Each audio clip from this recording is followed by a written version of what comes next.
الخيال بتاع الفنان هنا هو اللي هيفرض الشكل اللي هيقدم بيه. طب احنا ناخد تليفون ونكمل اجابه الجزء الثاني. اتفضل.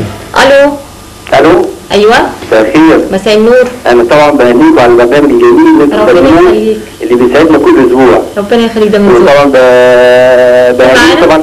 نعم فندم. مين معانا تعرف عليه؟ انا اسمي وائل عبد الواحد العتربي، صحفي جريده صوت الامه. اهلا وسهلا استاذ وائل. اهلا بحضرتك. والله طبعا عايز اسال سؤالين للدكتور محمد. اتفضل. سؤال رقم واحد طبعا عايز اقول له هل سيحدث ترابط بين الموسيقى الالكترونيه والموسيقى المعروفه حاليا؟ السؤال الثاني، هل ستدخل الموسيقى الالكترونيه في الاغاني القديمه زي اغاني ام كلثوم وعبد الوهاب وعبد الحليم؟ انا لسه بنقول.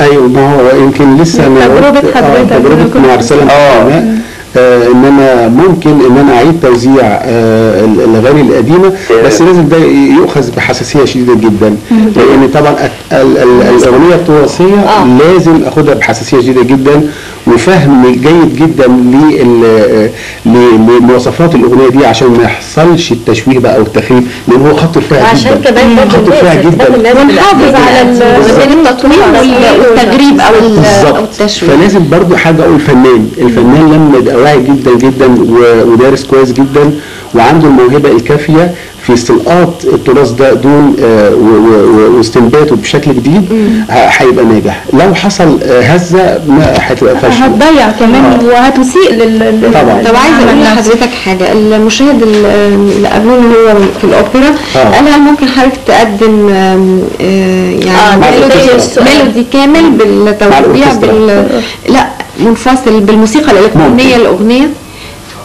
بس هو ممكن، لكن هل ده هيبقى على حساب الابداع، على حساب الاصاله، على حساب يعني هتبقى في الحاله دي يعني يبقى فين هو اللي على حساب الاصاله؟ لو انا هرجع اقول خدت الأورج وخليته يقلد الكمانجا والناي، لكن لو انا خدت نص يبدو ان هو مثلا ما هوش تقليدي شويه ولحنته وخليت المصاحبه واللازمات الموسيقيه، يمكن الموسيقيين يفهموا يعني ايه لازمه موسيقيه تأديها الالات الالكترونيه. طب نشرح هيكون ازاي او الصوره هتكون ازاي برضو علشان يعني ممكن يبقى الاداء ما هوش اداء بالتطريب اللي احنا عارفينه يا ليل يا عيني او بالطريقه التقليديه قوي، ممكن يبقى الاداء اسمه القاء منغم. يعني اذا كان النص يسمح ده، يعني اذا هو بيتوقف على النص بالظبط. النص طبعا هو نقطه انطلاق طبعا يبقى فيها مجال او هو دايما عايز ممكن طبعا استخدام دايما في جديد بيقدم. لازم الجديد، ولازم كل عصر يتكلم عن نفسه، والفنان اللي عايش لازم يتكلم عن نفسه ويتكلم عن عصره. اعتقد ان احنا كمان شعبنا الشعب بيعشق الموسيقى ويعشق الفن وذواق، وكان زمان بيقولوا السميعه. هو في حاجه بس يعني احنا يمكن الاغنيه مش عاوز اقول للاسف مسيطره على فن الموسيقى. ودي يمكن مجالات كتيره غير يعني احنا انا برضو بلاحظ ان الدراما التمثيليه بتاعت الساعه 8 يعتبر نقول مسيطره على فن الدراما. ليه فن الدراما منحصر في تمثيليه؟ ليه الرياضه منحصره في الاهلي والزمالك او في كره قدم؟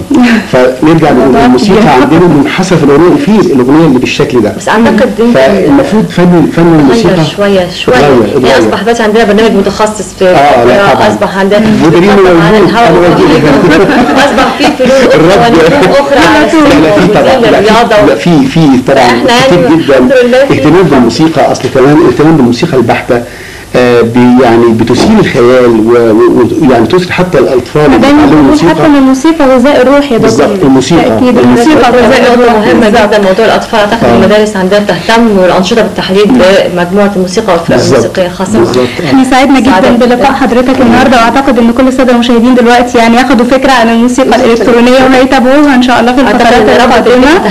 اكيد ادوات المطبخ.